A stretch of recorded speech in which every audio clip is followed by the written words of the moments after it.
নমস্কার বন্ধুরা, এটি অনেকেই প্রশ্ন করেছেন সোমবারে মহাদেবের উদ্দেশ্যে ব্রত উপবাস করলে কি খাওয়া যায়, উপোস রাখলে কি খাওয়া যায়। আসুন বন্ধুরা, আজকের পর্ব থেকে আমরা এই প্রশ্নের উত্তরই খুঁজে পাব।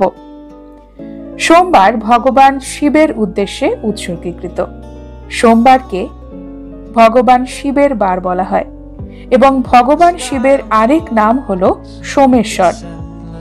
সংস্কৃতে সোমবার এই শব্দটি এসেছে শাঙ্ক শব্দ থেকে। শাঙ্ক যার অর্থ হলো চাঁদ, এবং এই চাঁদ হলো অন্যতম একজন হিন্দু দেবতা। দেবাদিদেব মহাদেবের মাথাতেও আমরা দেখতে পাই অর্ধচন্দ্র।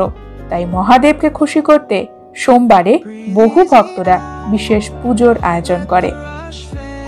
শ্রাবণ মাস জুড়ে মহাদেবের উদ্দেশ্যে বহু ভক্তরা পুজো করে। অনেকে যারা 16 সোমবার ব্রত পালন করে তারা 16টি সোমবার মহাদেবের উদ্দেশ্যে ব্রত উপবাস করে। অনেক ভক্তরা বছরের প্রত্যেকটি সোমবারে উপোস রাখেন, পুজো করেন। সোমবারে সকালে সূর্যোদয়ের পরে ভালো করে স্নান সেরে উপোস রাখার সংকল্প করা হয়।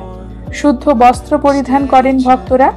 অনেকেই সাদা পোশাক পরেন এবং দেবাদিদেব মহাদেব ও মা পার্বতীর পুজো করার জন্য সংকল্প নেন এবং মহাদেবের ধ্যান করেন। সারাদিন ধরে ব্রত উপবাস পালন করেন। সন্ধেবেলায় পুজোর শেষে সোমবারের গল্প অর্থাৎ ব্রত কথা পাঠ করেন।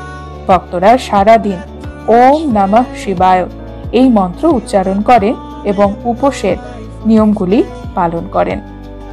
অনেকে নির্জলে উপোস করেন, মানে কোনো কিছুই খান না, জল পর্যন্ত খান না।